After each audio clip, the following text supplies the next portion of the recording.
Welcome to What CEOs Talk About. Do you wonder what CEOs talk about behind closed doors? How they bring their vision to reality? How do they overcome and succeed through adversity?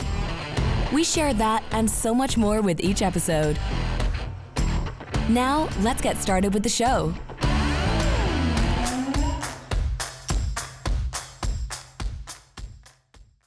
Good day, everybody. My name is Martin Hunter. I am the host of What CEOs Talk About, where we translate strategy into frontline operations. Today, my guest, Graham North.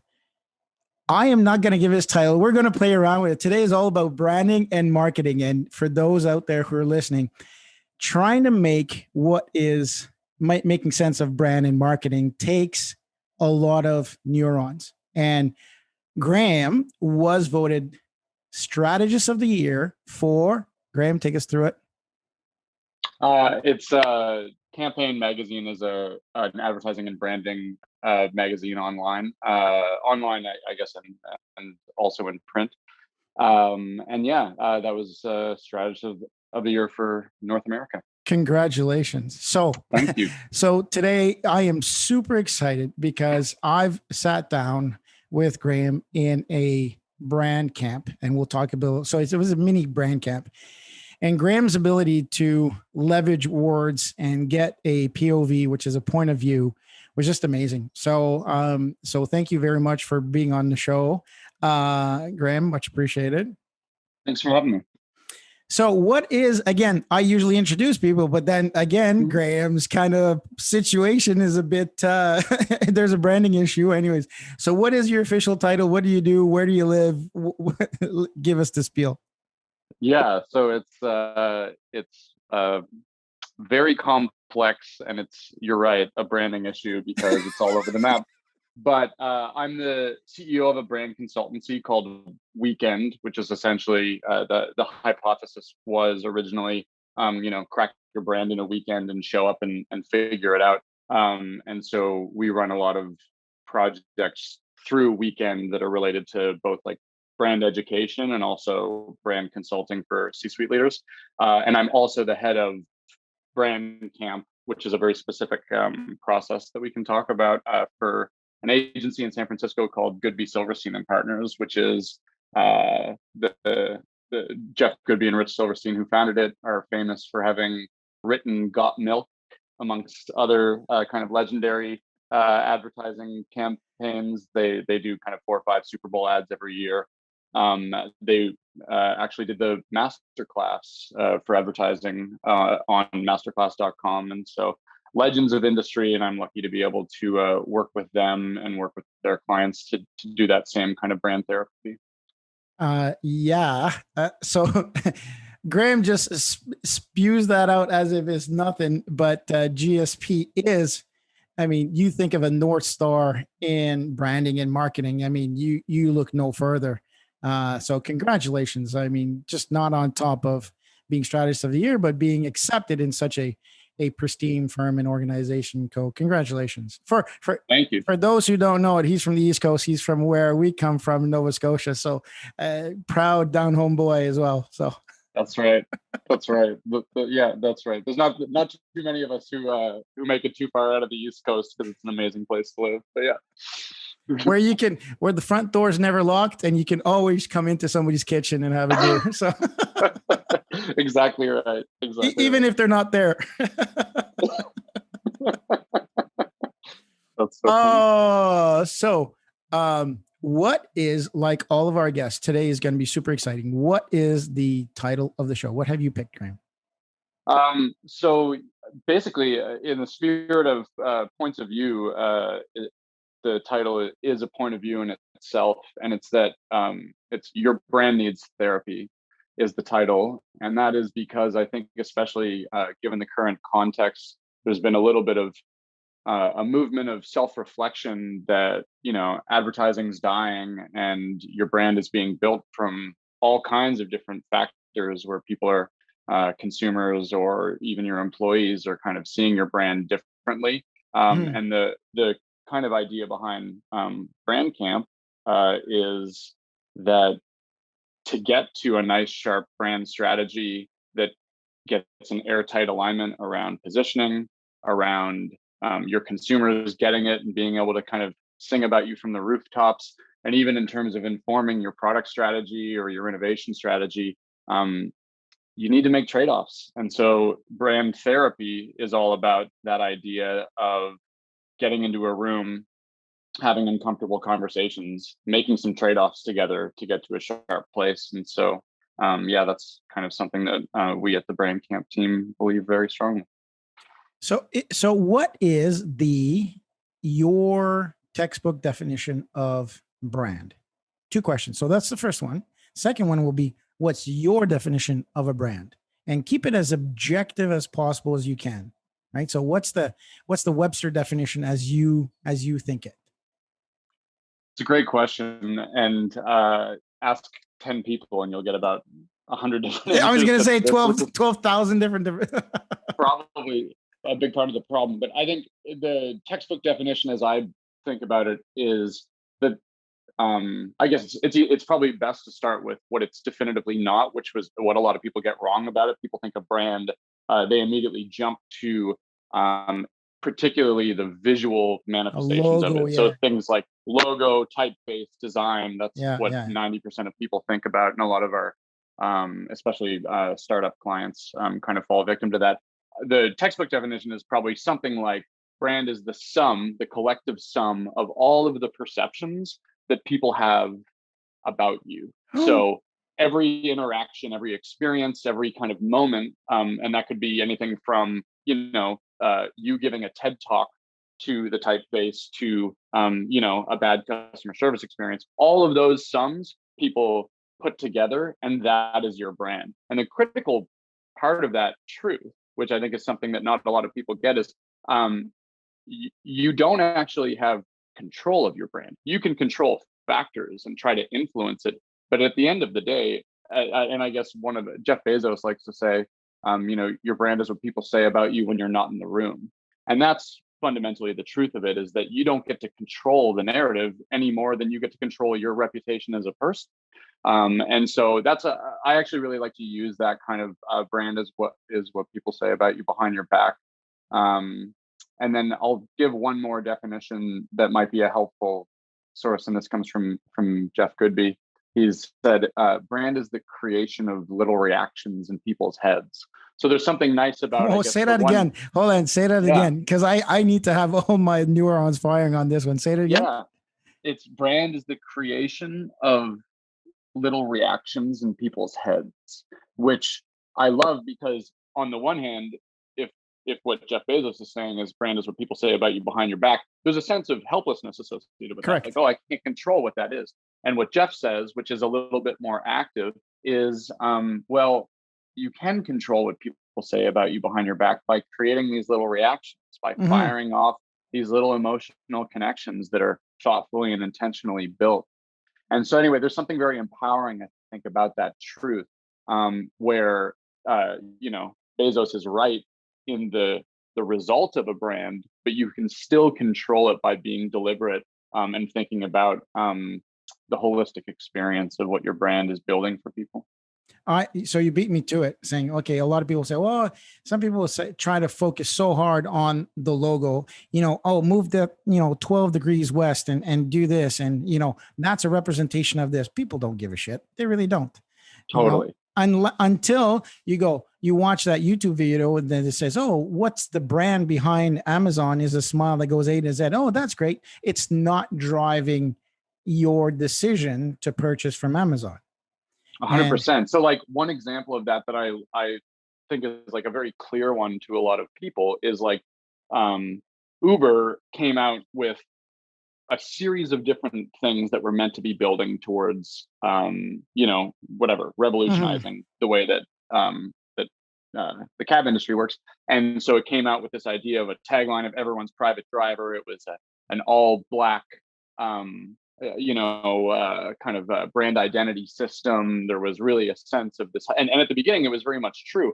But to your point, no one gives a shit about those things if the brand starts to act in ways that are not in alignment with that. So when Travis Kalanick starts berating drivers from the back of his own Uber, Yeah. that's the thing that rises to the top, and hashtag delete Uber starts to come out and build momentum. And so it doesn't matter how many millions of dollars they've invested to meticulously build an identity if you are acting in a way that's in conflict with that. And so I think it's just important to think about, actually, you need to be auditing every piece of the company to make sure that that sum, or basically that, if you have one interaction with the company, it feels like the same interaction at something on the complete opposite end of the spectrum. Absolutely. It's completely translucent, right? So we say transparency, say accountability, but the way to build a brand, and so talking as an operator, right? So for me, the way to build a brand is to create consistency in how we operate through the organization by having a code of conduct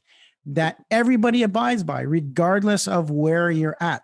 But brand lives in production, brand lives in finance, brand lives in sales and marketing. But people think, oh, brand lives in marketing.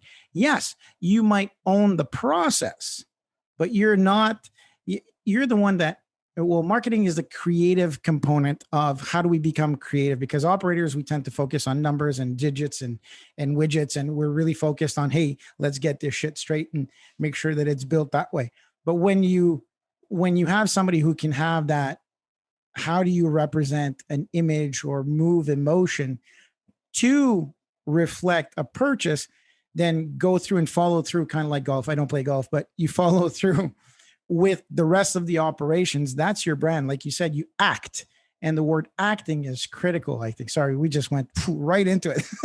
No, but that's exactly it. And one of the crazy truths is, I think, I don't know what the most recent statistics are exactly, but upwards of about 40% of people have ad blockers on their computers and phones at this point. Nobody cares about ads.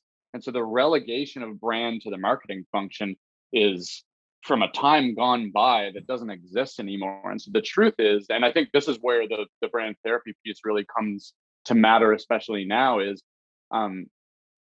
C-suite leaders need to be taking more collective responsibility for the impact that their job has on the brand. And that's why you need to get people in a room, sort it out. Because if you have 5 different C-suite leaders doing 5 different things, all of a sudden your brand looks like a ransom note, because my experience of the customer service is different than my product experience, is different than the maybe esoteric message that the CMO is putting out into the world. And so the idea that marketing has this kind of autocratic control of the brand just isn't true to how people experience brands anymore. It's like a brand intervention. I think that's what, the pre-show that we're saying, okay, grab the brand, sit it in the room, and have everybody. And as you said, this collaborative approach to saying their truth to the brand and saying, well, I'm sorry, you, Mr. and Mrs. Brand did this to me. Hold on. It's like dogs barking. Yeah. So to that, saying that, because I want you to bring up what your view is to fixing this, because a lot of people shake and are very nervous when it comes time to talk about brand. Yeah. Right. They go, I don't know what my brand is. I don't know what my brand is. I don't know what my brand is. And they're so, or let's build a brand. Let's build a brand. Let's build a brand. They're so nervous. And I believe the CEO, the CMO, like you said, the C-suite, have this sense of it all relies on their shoulders. So I have to be creative. So I'm an introverted bean counter that just happened to have a good idea as a CEO, and you want me to be creative?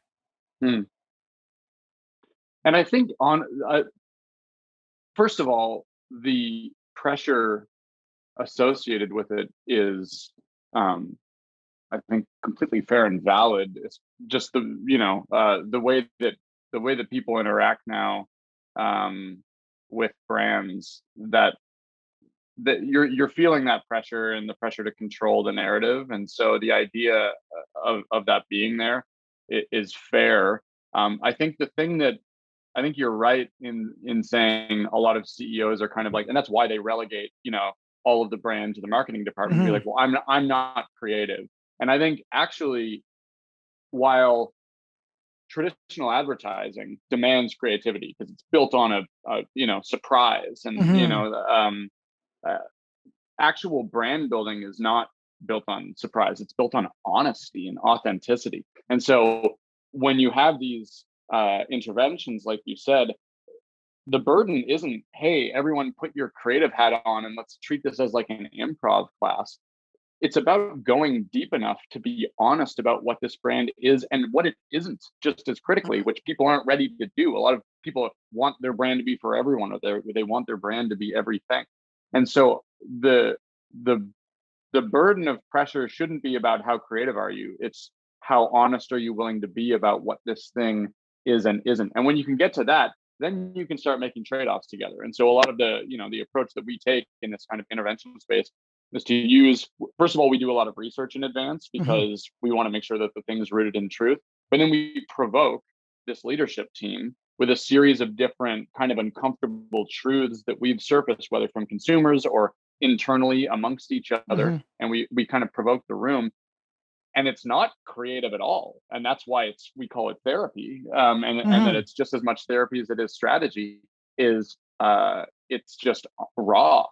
And then you have these conversations, you make these trade-offs, and hopefully you get to a sharper place. And then you can put the creative wrapper on the end of it. Great. Now that we have a brief, we understand in a very, very short and pithy way that singular North Star, our point of view on the world that feels different from our competition, that feels like it would, ignite our audience and feel like a rallying cry to them. We have that. Now let's build a campaign around it, or let's build a new product feature that proves that out. There's a lot of ways that you can take it, but the creative part to me almost comes after. So like step one is to distill, and then there's a kind of a creative explosion that happens after that place. But the distillation, I think, is an underrated part of brand building, because what it means is we're all kind of rowing in the same direction now, when you peel all the onion away, you peel everything away, what's at the core of the brand? Is it, because you said, how do you differ from different brands and so what in your opinion is really at the core of a brand for, let's talk about an organization in 2021, right? Let's not, go way back when or in the future. What's really at the core of it? So I guess there's a few pieces in that. I would say that the most important piece that we've been kind of really fighting for, especially recently, because there's a movement towards what people are calling like purpose-driven brands, right? And there's a lot of like 1% for the planet and B Corps and just in general, say like focuses on huge cultural shifts around sustainability, for example. And there are organizations doing incredible jobs of that. Like Patagonia, pound for pound, I think was rated this year the most the biggest brand lift based on its size. I think Apple or Google might still be the number one valued brand, but the point being that the amount of lift that Patagonia has gotten is a function of them being a purpose-driven brand, and so many pieces of the organization fighting to prove that they live up to their brand point of view, which is save our home planet. And, all from Yves Chouinard, the CEO, and kind of like living that truth and being, both the consumer and the leader, to doing really radical things. Like just recently, they stopped allowing you to buy those ridiculous kind of like corporate Patagonia vests that people buy. It's like the official Silicon Valley investor uniform. But they stopped doing that because what would happen is people would change companies 2-3 years in, and you've embossed you've sewn the logo in, and they couldn't resell it, and it was causing waste. So they stopped doing that, and so they're losing a huge body of corporate business, but because they're not willing to compromise on their values, which is to minimize virgin creation of clothes. Anyway, all really cool. So that's an amazing body of work. The problem is everybody thinks they're Patagonia and very few people are. And the reason for that is that people just like to kind of, when they think they're distilling their brand, what they think is just like reach as high as you can, talk about changing the world, and kind of tap into some kind of big cultural movement. And what they fail to do, which is I think most brands' biggest mistake, is root it back in like a truth of what you make. Like you're a business, a corporation that sells a product or sells a service.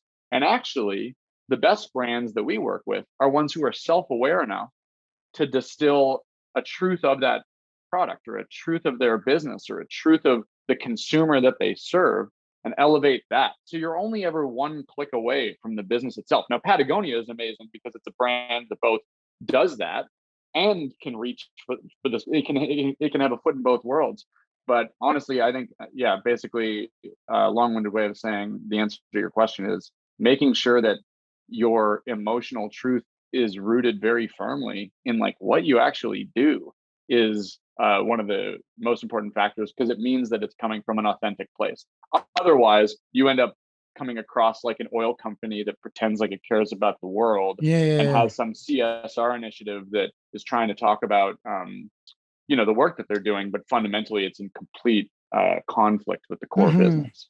I was very curious coming from the East Coast. I watched Seaspiracy, and you're like, oh, if all of this is all true, which you kind of, if you want to do your own research, but talk about branding and issues of, oh, this is line caught or sustainability. That is a major documentary to watch about how you can be fooled very easily with brands. Very, very easily. It's funny you say that, because like my company Urgio, so we do explosive growth and turnaround and leveling up companies with executive fractional executives. One thing that has stuck with me is ignite curiosity, crystallize thinking, and concentrate action.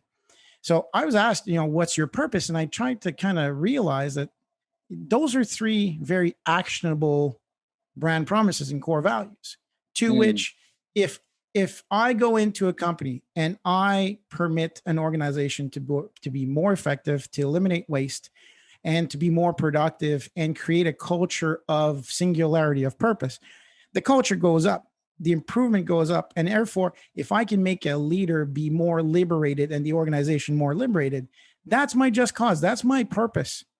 And don't try to change the world saying, hey, listen, if I can help this business, kind of like scaling like a US Postal back in 10 or 15 years ago, new CEO came in and says, instead of processing 10 million pieces of mail good, let's process one piece of mail exceptionally well and repeat that 10,000 times.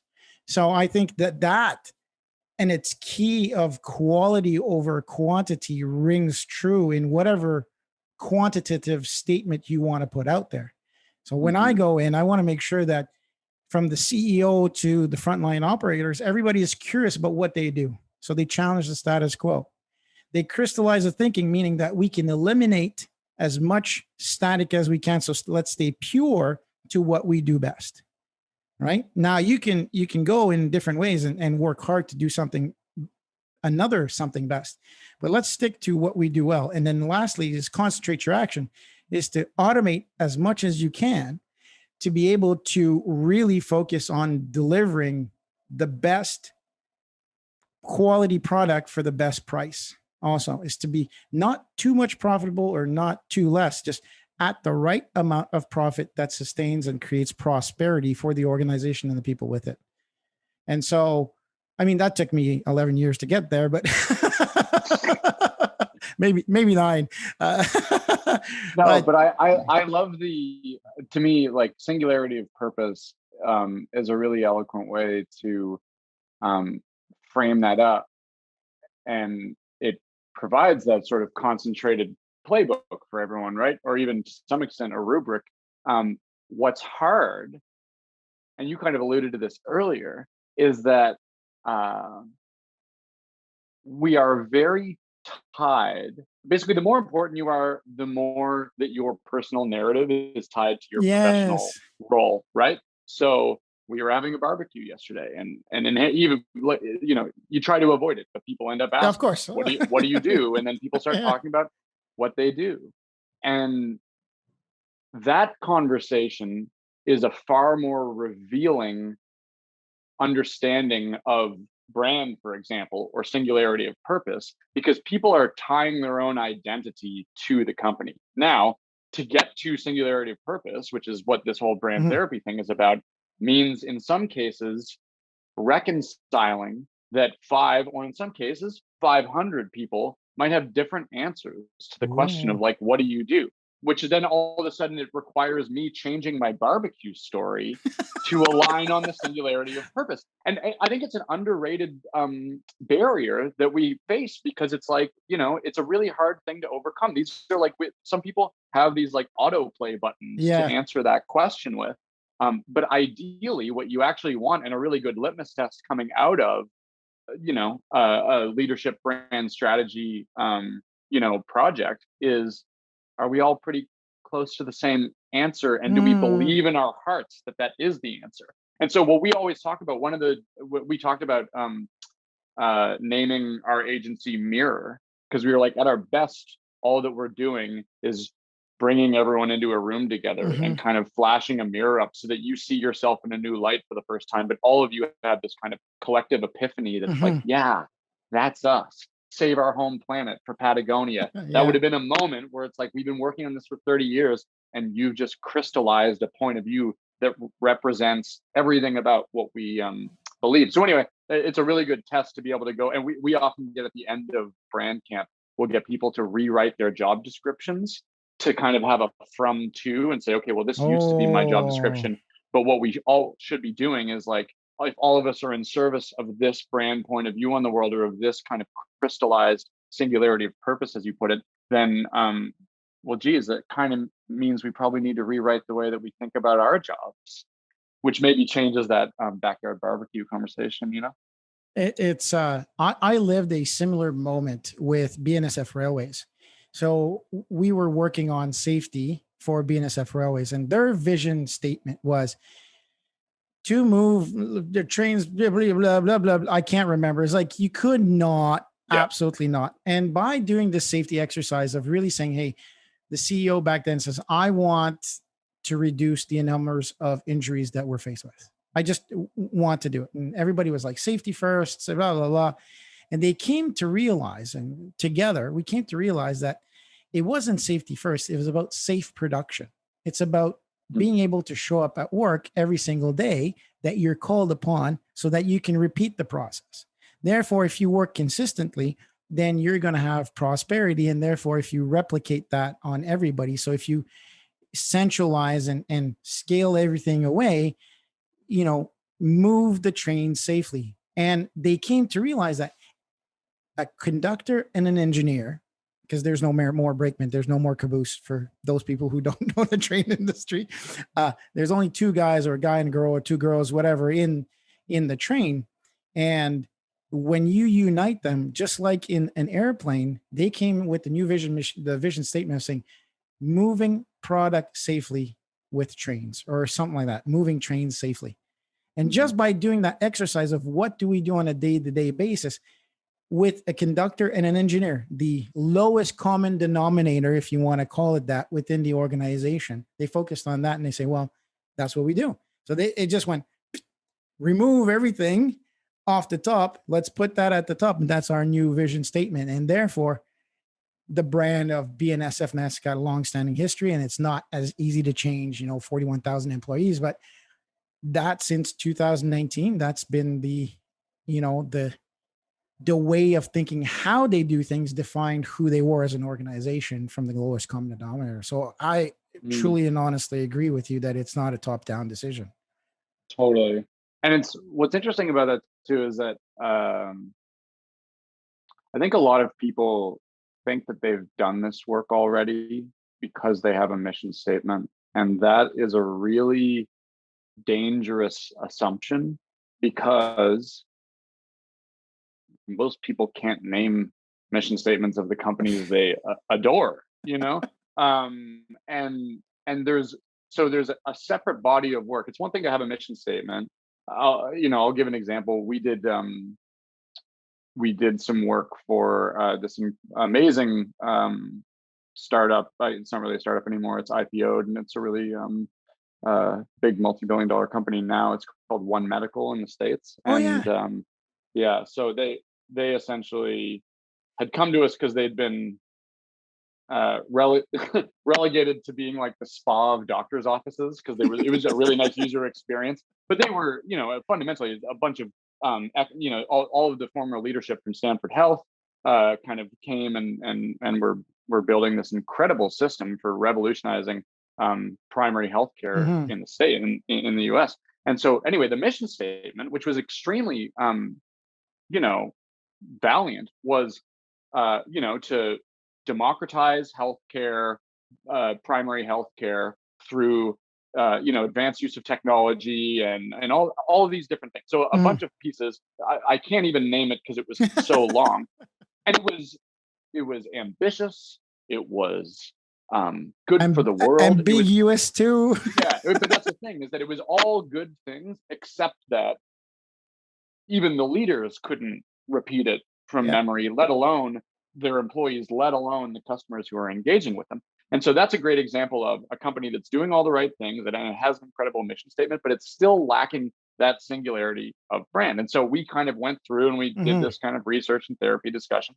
And what you have to do is you have to make trade-offs based on kind of much smaller pieces to get to that distilled version of that. And so we had this really interesting insight coming through it, that we did a lot of audience research, and we realized these are people who can like tap a button to get an Uber. They can their Netflix knows the shows that they want, and their healthcare system is still drive to this hospital that's 40 minutes away, that's built not for patients, but for the efficiency of the doctors and the nurses who are working there, which was done for a really good reason. But anyway, we identified this kind of truth that we live in the age kind of the impatient patient, we called it, which is basically That's the same cool. people who can hit a button to go catch an Uber are going to drive 45 minutes. Yeah, right. And they're also fallible people who lose paperwork and misremember appointments, or dig themselves into WebMD wormholes at 3 a.m. when they're feeling nervous.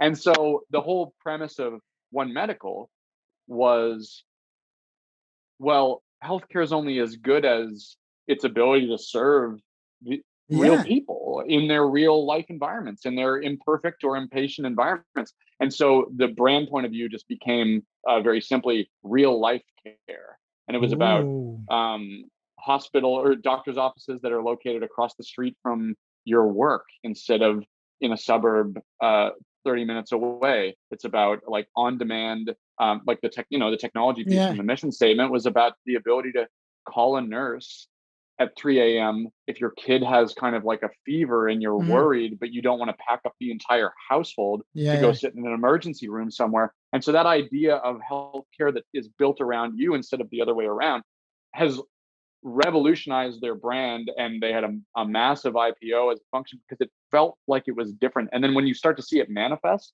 it's that simplicity of purpose, or singularity of purpose, like you say. It's oh, well, that's how their ads start to it starts to feel like real life. And it asks these questions am I the only person who is obsessed with my phone? Was a billboard. And it was this really honest, real life thing. Or anyway, so a lot of the product was informed by it. And there's something, I guess the point is, it's really difficult for every piece of your organization to feel like it's rowing in the same direction, stemming from a mission statement that has 5 points that it's trying to make. And that singularity is just an unbelievable source of crystallized alignment that, just like you were saying with the trains, and I think most of us just need to do a better job of getting to that tiny, tight place. I believe that also a lot of people think that a brand is very stagnant. Once you've got it, it's there, right? They kind of like the logo. Oh, we got a logo. Great. High five, everybody. Done. And people forget that when you start a business, so there's a service, there's a consumer, and then you fill that gap, right? So as your company, you see, oh, wow, there's an opportunity for me to create a connection between this result and the consumer. And you go, oh, there's a connection there. And then, so now they go, okay, so I build a company in the middle that connects the consumer to the end result. And what they don't realize is that is kind of like the seasons. You can't just go, it's unilateral. It's okay. So what does the consumer want? What does it need? Is the service evolving? Is there competition? Is there a better way of serving? And then you do that eternal. I think a lot of people forget to have a healthy conversation with all the including parts about the brand and how it's evolving and changing. Although you don't necessarily want it to evolve, you have to evolve when you need to. I don't saying that you have to change what's not broken, but let's take, Blockbusters. Let's face it, a resignation of, oh, I don't think that's going to matter. Boom. See ya. So I think, what's your take on that cyclical approach to a brand? How does Brand Camp and Weekend keep on helping their customers? Is it a mutual response, a mutual relationship? Do you come in, do a Brand Camp and then leave? Does it keep going? Like, how does it work? Yeah, I mean, it's a really good point. And I think like maybe before I kind of talk about like our kind of approach, I think what you're describing to me sounds like brands not okay. When you talk about brands not being static, what you're actually saying is brands are a relationship with people, right? And like real relationships, they evolve and they grow and they take work. But critically, within that relationship, and I think this is the part that a lot of people are just really, really bad at, is listening. And listening to the consumer, not to say, oh, like, come up with our new product for us, but certainly listening to how are you experiencing us? How are you experiencing the multitude of ways that you interact with us? What are you still missing? What are the problems that we've yet to solve for you that feel like we should be solving for you?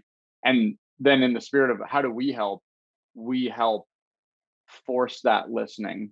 And I will say, unfortunately, a lot of C-suite leaders are just really bad listeners. Mm-hmm. And, these are people who are used to being in positions of power, who are used to talking to a lot of people when they show up in their back-to-back 30-minute calendars.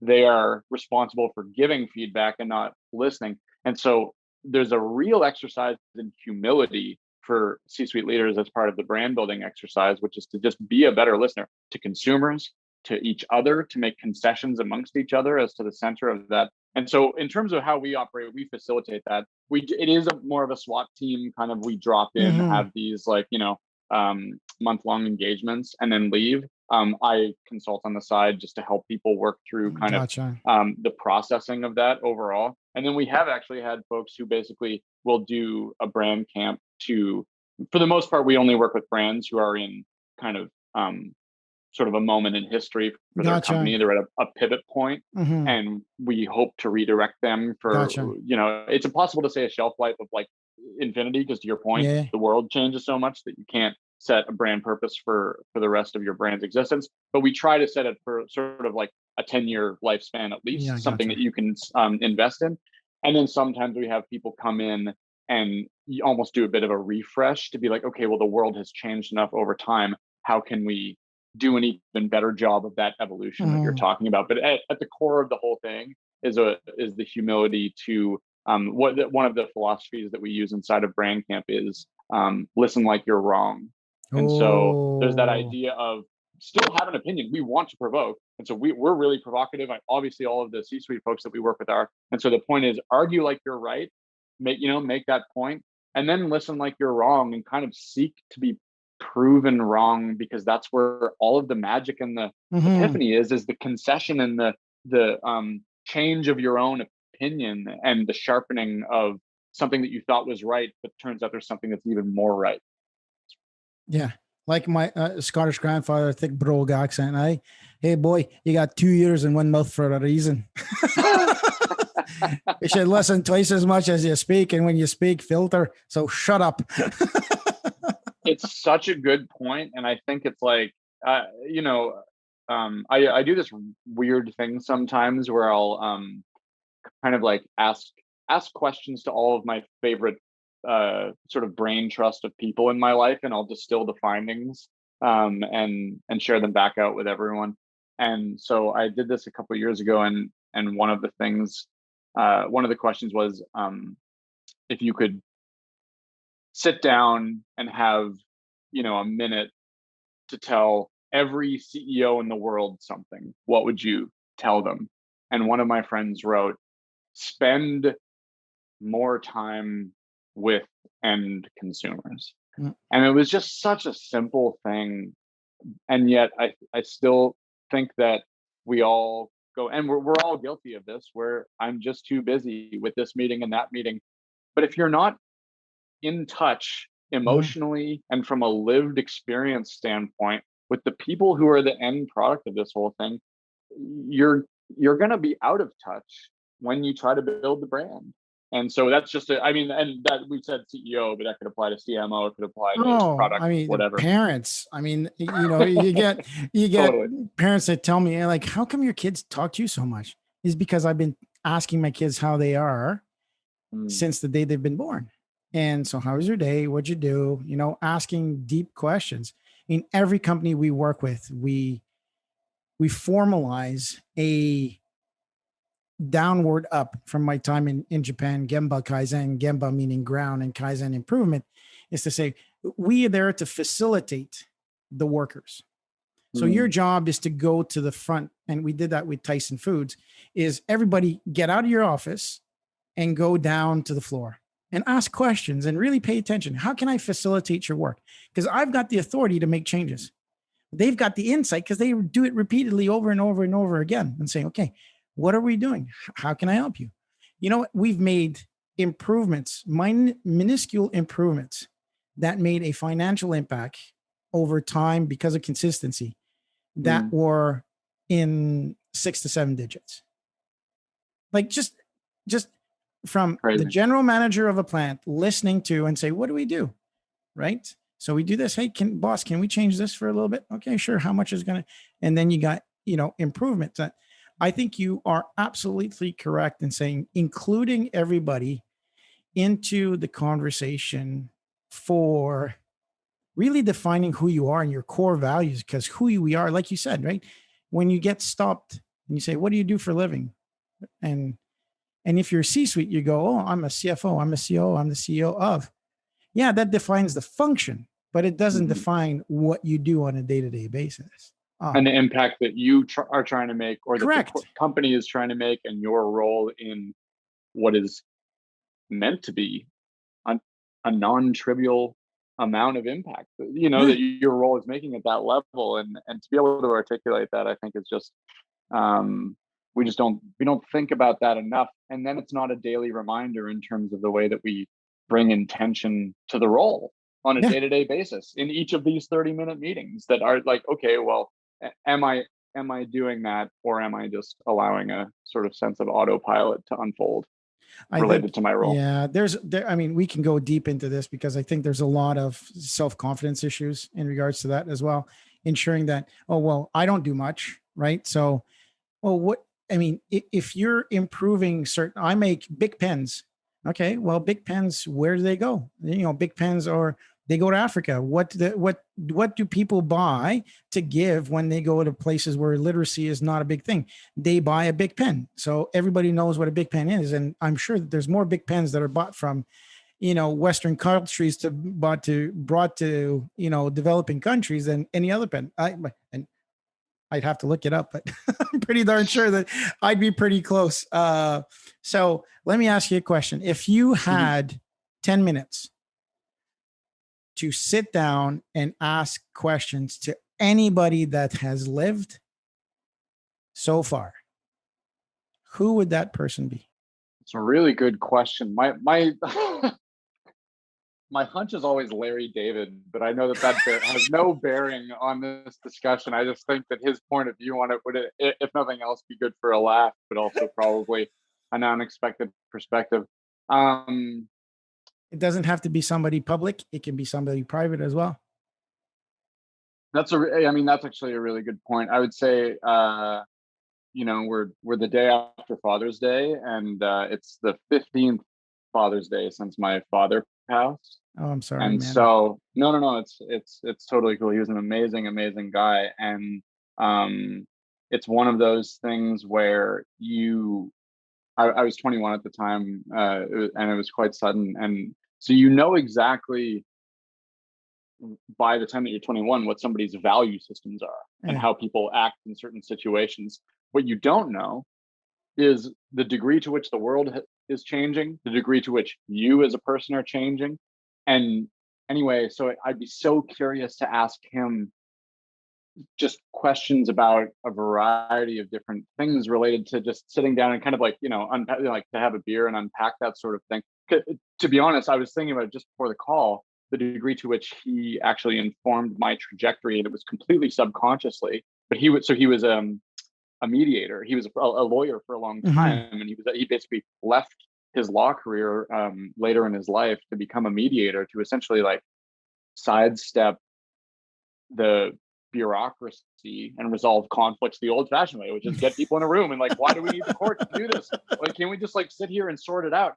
And so anyway, I didn't, I think, realize until recently that I'd somehow through the brand landscape fallen into the same line of work. And so I'd be so curious to see from both sides of that, especially in that conflict resolution side, which to me is just an underrated part of, I think in capitalist economies, we tend to almost separate our personalities, our personal and professional personalities. And if you're having a conflict at home with your partner or with your family, you sit down and you sort it out.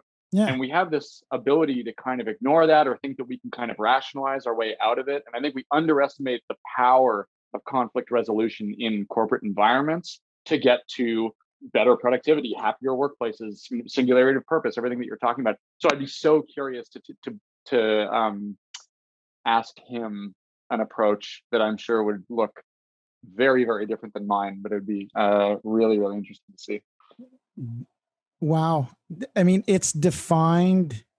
I mean, I've seen you in action, so it really defines who you are. You do actually mediate. Mediate. You bring everybody to the table. You bring the one thing that you've done really well is that POV, that point of view, right? And you've listened and you ask questions, and I think you follow very well in your father's footsteps now in a different kind of environment, but the value and the process itself is similar. He's defined your brand. Totally. Well, I appreciate that. And so anyway, this is like, it feels like a real-time epiphany right now, but I'm sorry. No, it's amazing. And it's like, but it just goes to show, because actually the other person, I'll say the other person that's the public figure that I was thinking of was Priya Parker, who wrote this amazing book called The Art of Gathering. Yeah. And she essentially talks about just like, we're social creatures, and she is this incredible. Anyway, so she's kind of the public facing version of that, but that whole space of being really intentional and being a better listener and holding space and still finding kind of a resolution to these things. I just really hope as the world opens back up and we start to see each other in person again and spend time together, that we almost like use it as a reset for the autopilot of meetings. Agreed. and actually start to get into a space of like, well, shit, we're here together right now. Why don't we just go deep on it? There's this, I don't know, going through Zoom, what's the purpose? What's the agenda? Don't waste my time kind of situation. And on one side of me goes, yeah, I've got efficiencies and I agree to a certain extent. We have to be efficient with certain things that we do. On the other side of things, how about just going out and listening and just having a conversation? Democracy was built on debate, discussion. Doesn't mean that we have to agree. We can have different points of view, but that consortium, I think the equation or the sum of this is coming full circle now. The sum of these conversations that human beings have to have post-COVID to say, okay, what can we do to better ourselves? And I think that if you have a self-centered or self-care thought process, that if everybody thinks it brings it back to the common denominator of being a good person, that can be a purpose on itself. You don't have to say, oh, I want to change the world. Just be a better person. I'm when I drive, everybody else is stupid, right? Right. And I work so hard. I tell myself, maybe they're in a rush. Maybe something went wrong. Maybe she's looking at her phone because her mom's text. I don't know. I just stop putting these stickers on people and think that, oh, everybody else is stupid but me. So that's Totally. my hard work. Yeah. That's my hard work.